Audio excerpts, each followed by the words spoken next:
We are on once again with Dr. Tom Novak. Tom's kind of short on time, so we'll go right into it. Tom, what are we going to look for tomorrow? Well, we've got a winter storm on the way. Going to catch a lot of people by surprise. Temperatures are in the 40s in southern Minnesota. We've been experiencing thaws for the last several days here across the upper Midwest. But as typical of March, Bill, things change, and they change on a dime, and it looks like that's going to happen during the morning hours tomorrow and then really hit hard tomorrow afternoon. So, when I looked at the, I don't know what I'm talking about, but one thing that I noticed that seemed kind of weird is that for a lot of the storm, the winds are going to be from the southeast versus the northeast. Is that? Low pressure center. In fact, let's just get right to that, Bill. The low pressure center that we're going to be talking about is going to be staying just west and south of the Twin Cities metro. And that, of course, causes winds flow into a low pressure center. So if it's west and south of us, you get easterly winds. And that is certainly going to be the case with this storm. So it's not going to be your typical snowstorm that comes up out of the south and then moves south and east of the Twin Cities where you'd get the north and northwest winds, Bill. This is a storm system that stays kind of west and south of us, which is a little odd. But what you're seeing now, Bill, this is the NAM-NEST computer model guidance. And what I mean by low pressure staying out south and west of us, this is what I mean. This is the low pressure center right here, just north of Sioux Falls as we get into tomorrow afternoon. And you can see snow has broken out across southern Minnesota by tomorrow afternoon. And this is a conveyor belt of moisture that comes straight from the Gulf of Mexico up through Illinois, eastern Iowa, and then right into southern Minnesota. This is at about drive time tomorrow evening when this storm should really be hitting the cities pretty hard. But Tom, what's different about that than an Alberta Clipper? Because it almost seems like it's in that position and moving in that direction, but clearly it's not an Alberta Clipper. Yeah, well, the big difference is that it is further south. At least the origination was further south than Alberta. It was in the northern Rockies is where this originated. And when we get into March, Bill, there's just usually much more moisture to work with compared to January and February. So this storm should not have any problems tapping Gulf moisture, being that it's early March. And now look at that low pressure center, Bill. Look at how it just sits and spins near Sioux Falls during the afternoon and evening tomorrow before finally sinking ever so slowly south towards Des Moines on Tuesday morning. Really what this means, Bill, is that not only are we going to have a heavy burst of snow tomorrow afternoon and into the evening, but the snow is going to linger throughout the overnight hours and into Tuesday morning, the way it appears. Hence, some snow totals could get a little out of hand, especially right near the I-94 corridor. And I am certainly worried about that. This is the European computer model, Bill. It's been fairly consistent the last couple of runs. But look at where it's got the bullseye of snow. All right, here we go. Twin Cities. Yeah, right over the Twin Cities. In fact, so here's the bullseye. This is an area of over a half a foot of snow. And then here's the Twin Cities. Okay, right in this area, that's in excess of 9 inches of snow.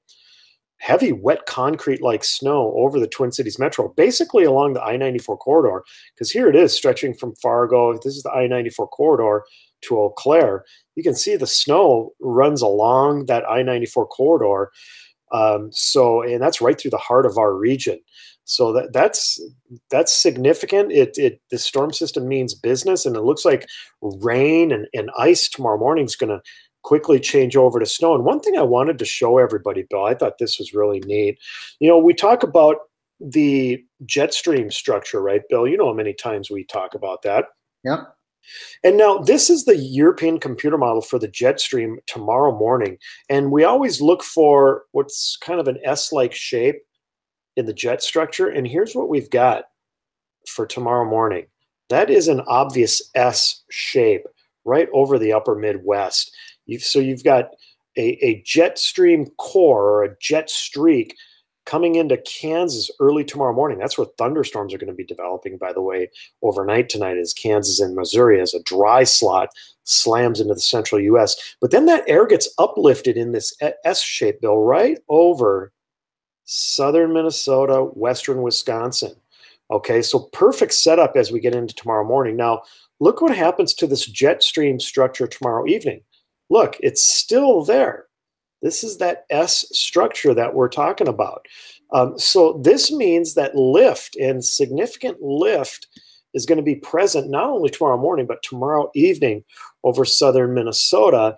And that jet structure finally breaks down as we head into Tuesday. But look, we still have this upper level low right over southern Minnesota. So, Bill, this storm system is going to be around for a while. It's going to throw periods of heavy snow at us, especially tomorrow afternoon and evening. And then, of course, it'll finally taper on Tuesday. And this is one of those situations in March, Bill, when snow totals could get out of hand in locations. I'm not saying everybody's going to get a foot of snow, but I think some people are going to get a foot of snow out of this. So what are you forecasting for the Twin Cities? Well, yep, here we go. This is hot off the press. This is my predictions for the next 36 hours now, starting at about midnight tonight. So this really takes you through about noon Tuesday. And some of these totals may be conservative. And I also think that this gradient, Bill, that you see from the Twin Cities north to Duluth and the North Shore, we might have to tighten that gradient quite a bit. And really have a tight gradient on the southwest side. Well, right. And as typical with almost any snowstorm, there are usually tight gradients. And I think this gradient here to the north of the Twin Cities needs to be tightened a little bit more, and we'll probably do that as the overnight or the evening runs come in. And then, yes, look, this tight gradient south of the Minnesota River. So once you get south of Mankato, there's probably not going to be much in the way of snow south and west of Mankato. That's because they're so close to the surface low track. But as typical with almost any snowstorm, the snow falls to the north of a surface low track. And again, this isn't your typical storm track for us.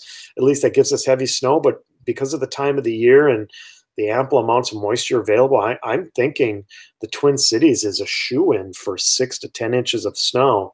And there's maybe some areas of eastern Minnesota and western Wisconsin that get in excess of 10 inches, maybe even up to a foot of snow out of this. And the real problem, Bill, is that it's going to be that heavy concrete-like snow with snow to liquid ratios of 10 to 1 or 12 to 1. That is going to be back-breaking type snows when you're shoveling. Any red flags? Warm air, as is typical in the springtime now. I am worried that warm air won't change over the precipitation quick enough. So we'll know probably by about noon tomorrow. If the rain has not changed to snow by about noon or 1 o'clock tomorrow afternoon, then you know that there might be potential for a bust here. All righty. I know you're short on time. Anything else, Tom? That's it, Bill. I'm sure we'll probably update people tomorrow too. We'll see. Yep. All righty. Thanks, Doctor. All right. Bye-bye. Bye-bye.